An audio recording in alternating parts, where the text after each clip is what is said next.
Hello students, welcome to the today's session, class 12, grade 10th standard.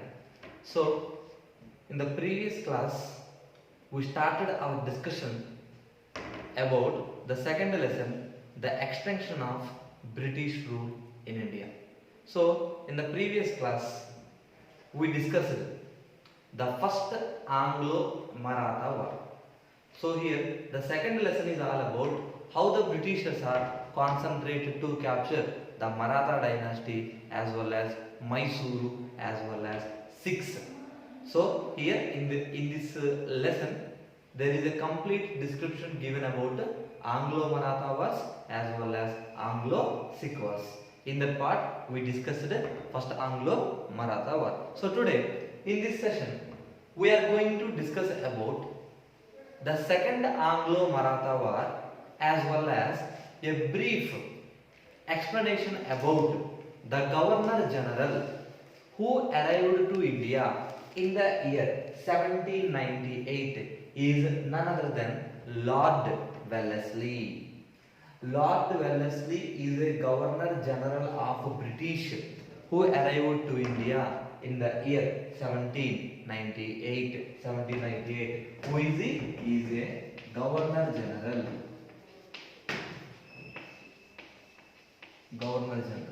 So, at the time of Lord Wellesley arriving India, the kingdoms like Maratha and Mysuru became a weak. So, this became a very easy for the Lord Wellesley to capture those kingdoms at that time. So here, generally, Lord Wellesley followed three techniques in order to capture the kingdoms. One will be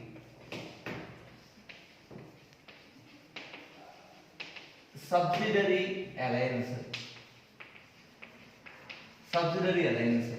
The second one is waging wars. The third one is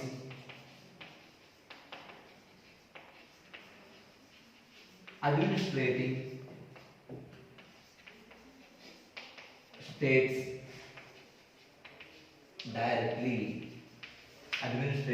states directly. Listen, Lord Wellesley is the Governor General, arrived to India in the year of 1798. At that time, he will follow three techniques to capture the Indian states. One will be subsidiary alliance.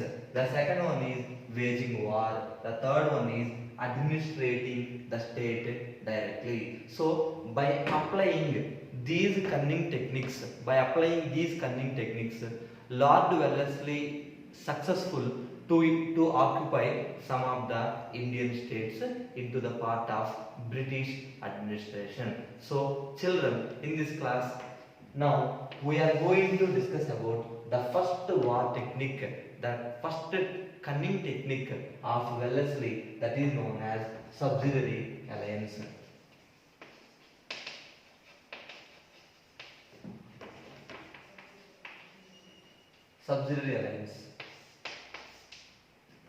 The subsidiary alliance introduced by the Wellesley. So children, subsidiary alliance is one of the war tactic of Lord Wellesley. This concept introduced in the year 1798. So first of all, what is subsidiary alliance? It is a military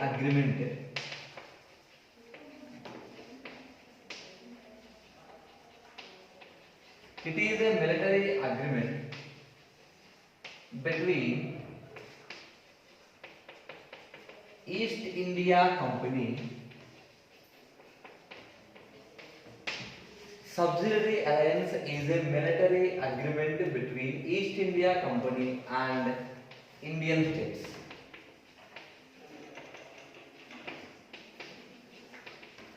East India Company and Indian states. The definition is very important. It may ask for one more question. What is subsidiary alliance? It is a military agreement between East India Company and Indian states. Listen the thing carefully here.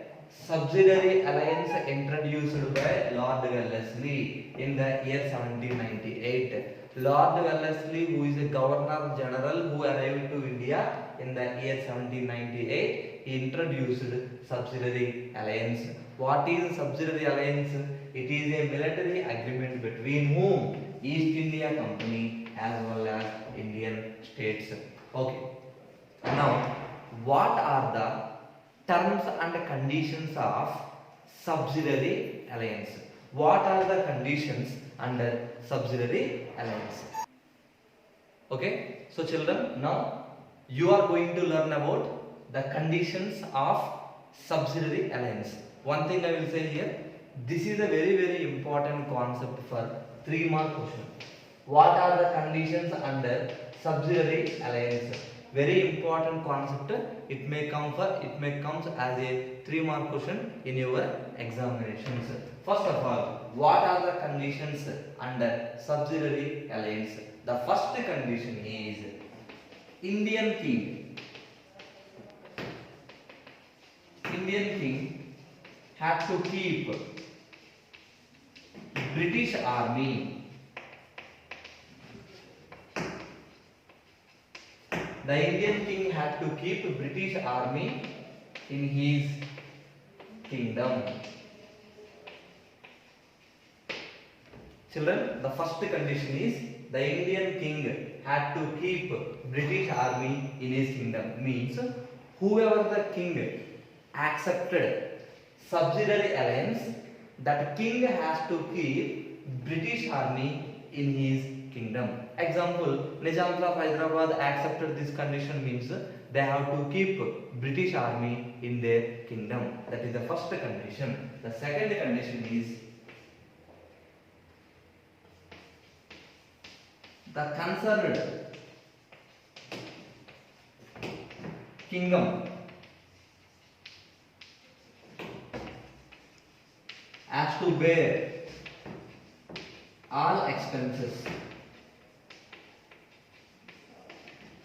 of army.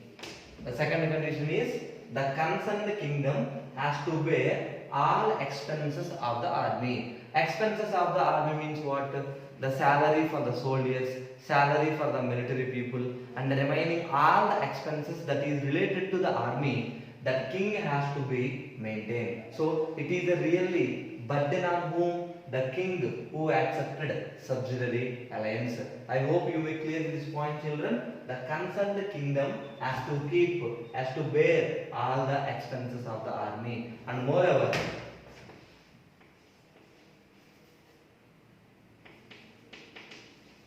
king should grant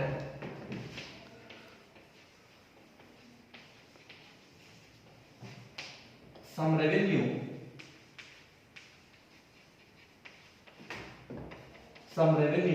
from lands.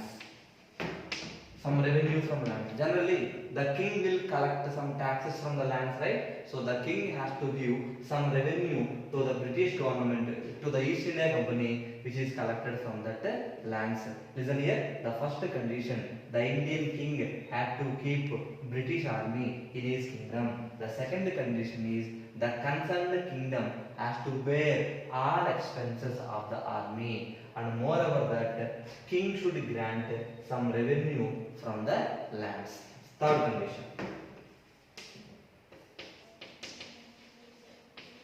king has to keep one British resident in a kingdom. The third condition is the king has to keep one British resident. British resident means one British officer they must keep in their kingdom. So now the fourth condition. The king should not appoint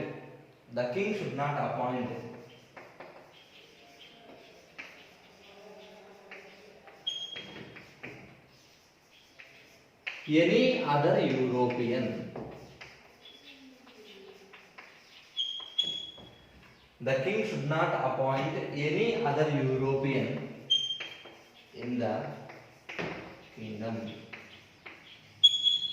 The king should not appoint any other European in the kingdom. Any other European means who will come? It may be a Portuguese, it may be a Dutch, it may be a French. Only one British resident must be there in the kingdom. So apart from British people, remaining Europeans, the king should not appoint in the kingdom. The king should not appoint any other European in the kingdom. That is one more condition. And the fifth condition is to enter into any agreement. To enter into any agreement with Indian government.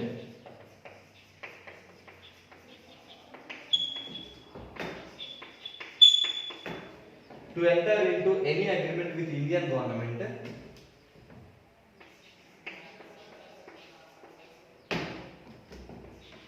Governor General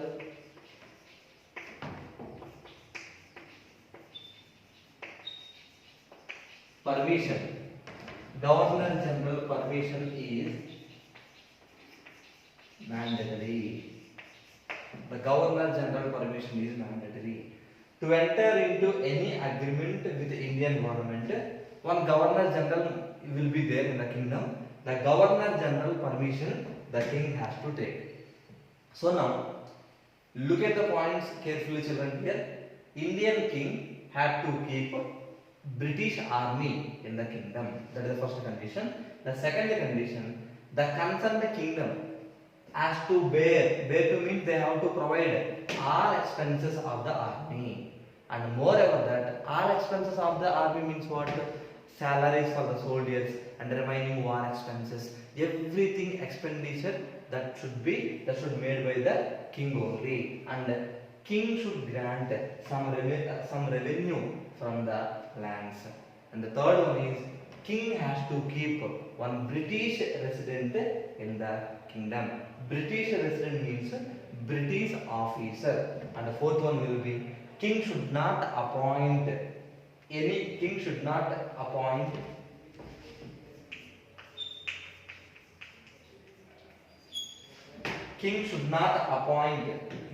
other European in the kingdom. He should not appoint any other European.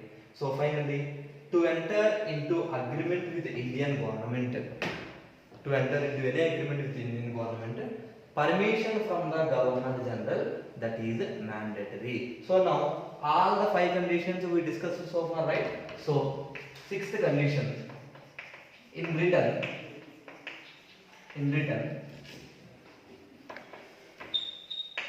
British army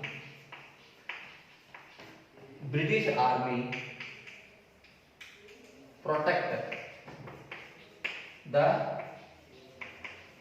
concerned kingdom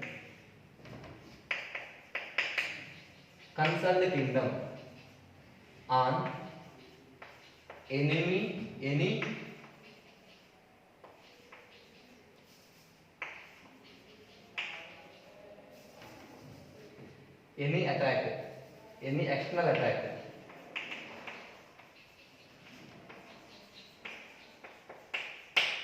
external attack. Listen. In return, the British army protect the concerned kingdom on any external attack. Any external attack means what? Attack from the any enemy kingdom and all. So now, in this subsidiary alliance, Indian king is providing everything to Britishers, right? In return, the British army should protect that kingdom from the any kind of external attacks. So children, with the subsidiary alliance, what happened means all the Indian states are suffered a lot economically. Why? Because means whatever the wealth they have in their kingdom, all the wealth they are spending to the British army. Due to that reason why every Indian state became economically very weak. So a lot of Indian states are accepted these alliance, and we can say that, for your information I am saying to you, Hyderabad, Nizams of Hyderabad is the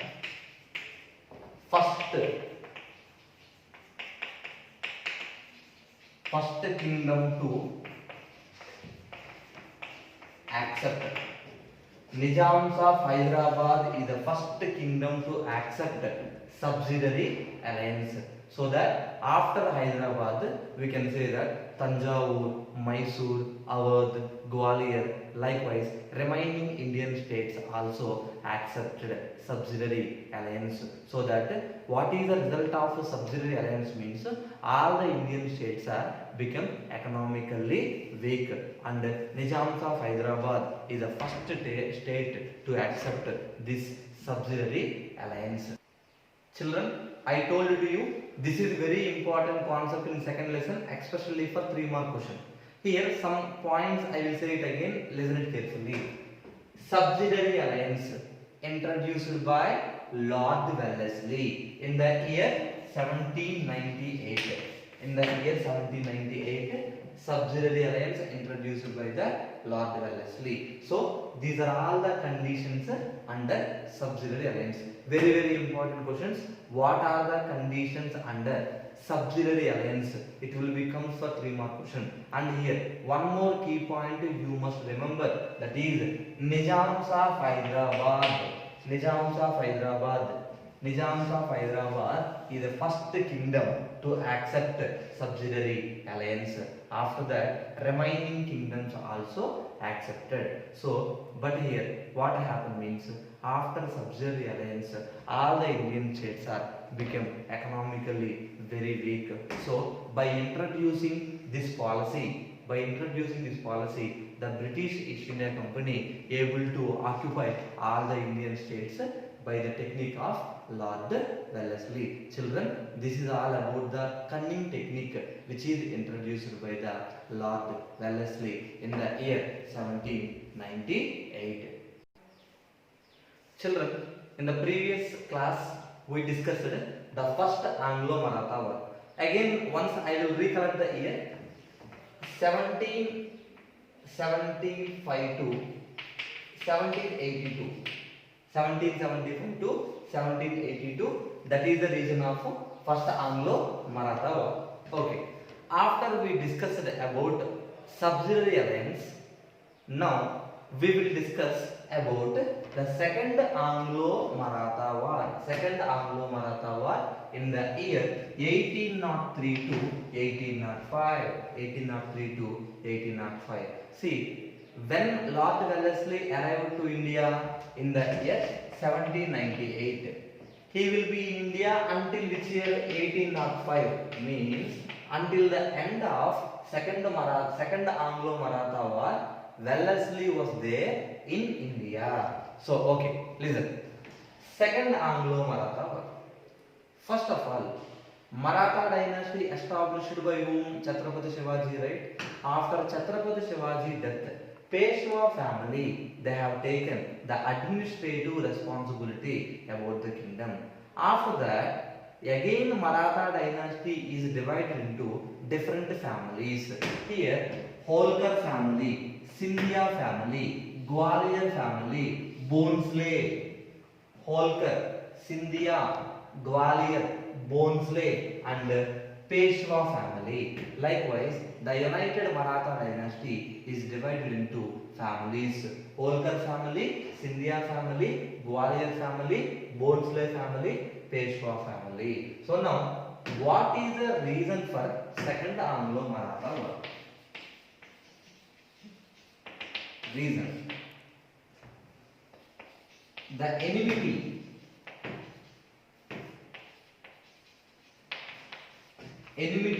broke out between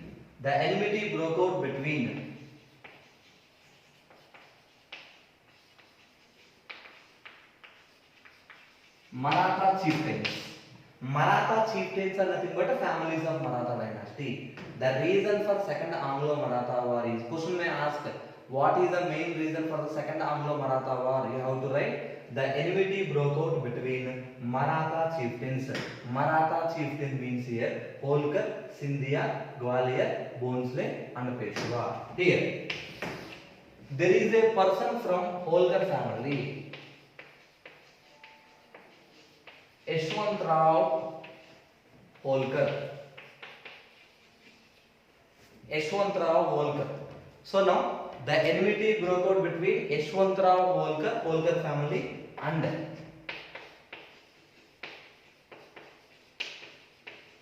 Daulat Rao of Scindia. Daulat Rao of Scindia and Balaji Rao Peshwa. Balaji Rao Peshwa. Listen the concept here.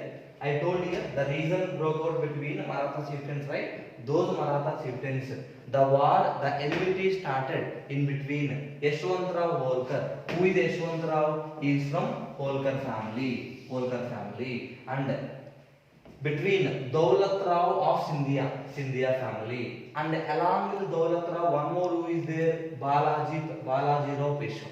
Balaji Rao Peshwa. Here, what happened? In the year 1802, the army of Yashwantrao Holkar,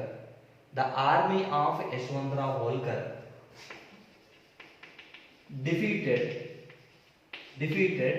the combined army. Remember, in the year 1802, the army of Yashwantrao Holkar defeated Daulat Rao as well as Peshwa. Yashwantrao Holkar army defeated Daulat Rao of Scindia and Balaji Rao of Peshwa. At that time, in the year 1802, Balaji Rao Peshwa requested help from British. Requested help from British. At that time, Balaji Rao Peshwa signed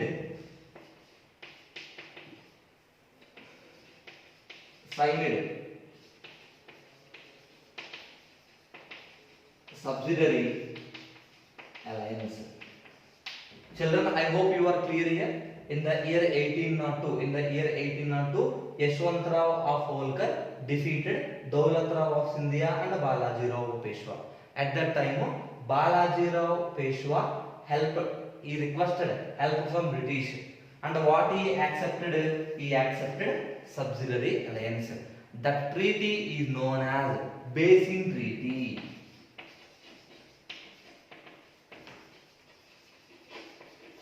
The treaty is known as Basin Treaty. Listen the point here. Balaji Rao Peshwa signed subsidiary alliance by accepting Basin Treaty. Basin Treaty takes place in the year 1802. So, by signing into Basin Treaty, Balaji Rao Peshwa accepted subsidiary alliance from the British. Now here, means Peshwa taken support from British, right?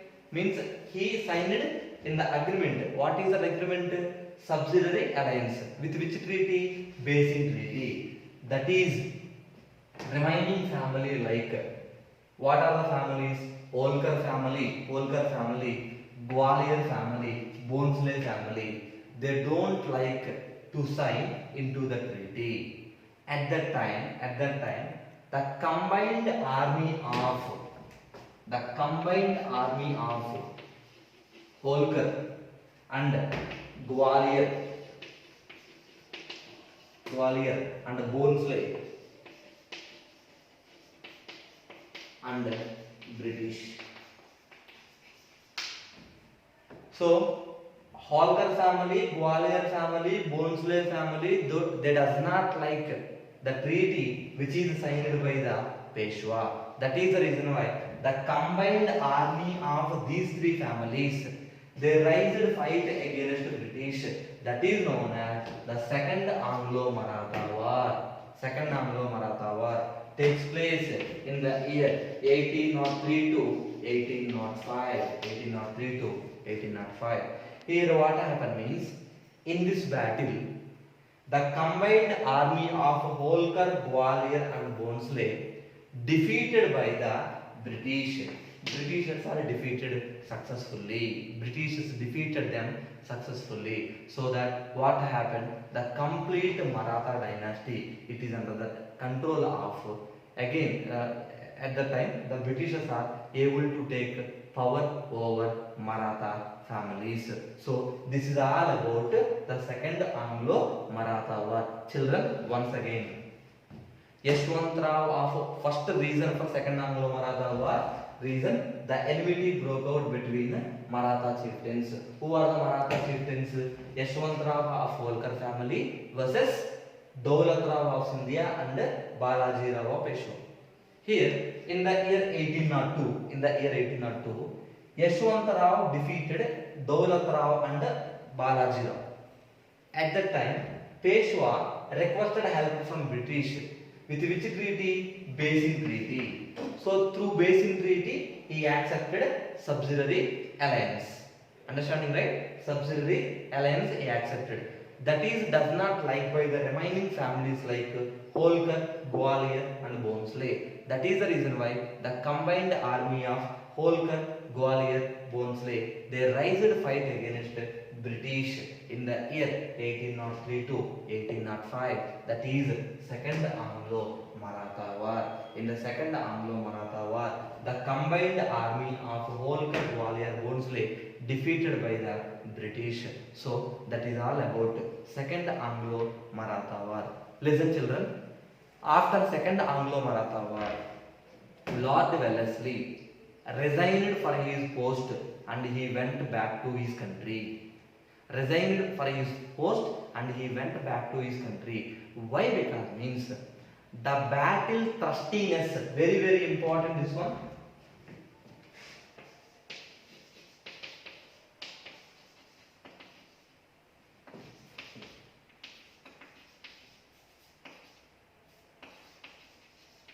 The battle trustiness of Wellesley increased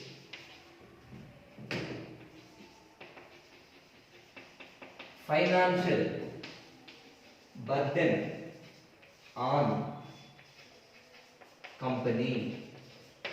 The battle trustiness of Wellesley increased the financial burden on company. That is the reason why his policy, which policy?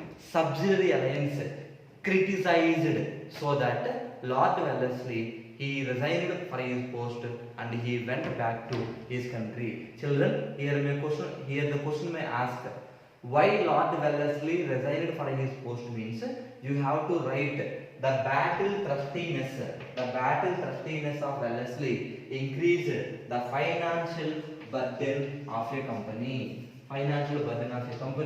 Due to that reason, he resigned for his post and he went back to his country. So this is all about the second Anglo-Maratha war that takes place in the year 1803 to 1805. Children, here you must remember one treaty that is known as Basin Treaty in the year 1802.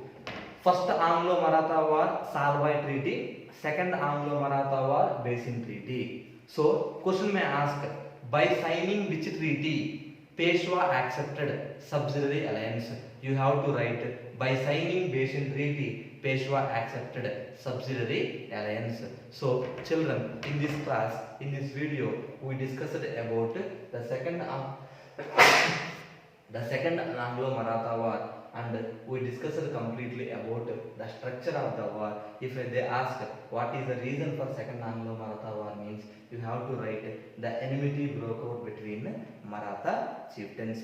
So in this class we discussed the subsidiary alliance which is introduced by Lord Wellesley, and after that we discussed second Anglo-Maratha war. So this is a sincere advice to the students.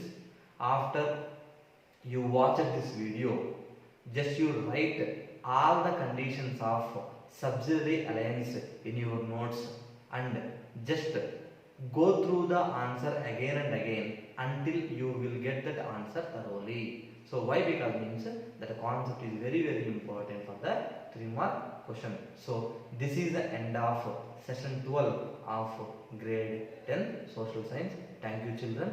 Have a nice day.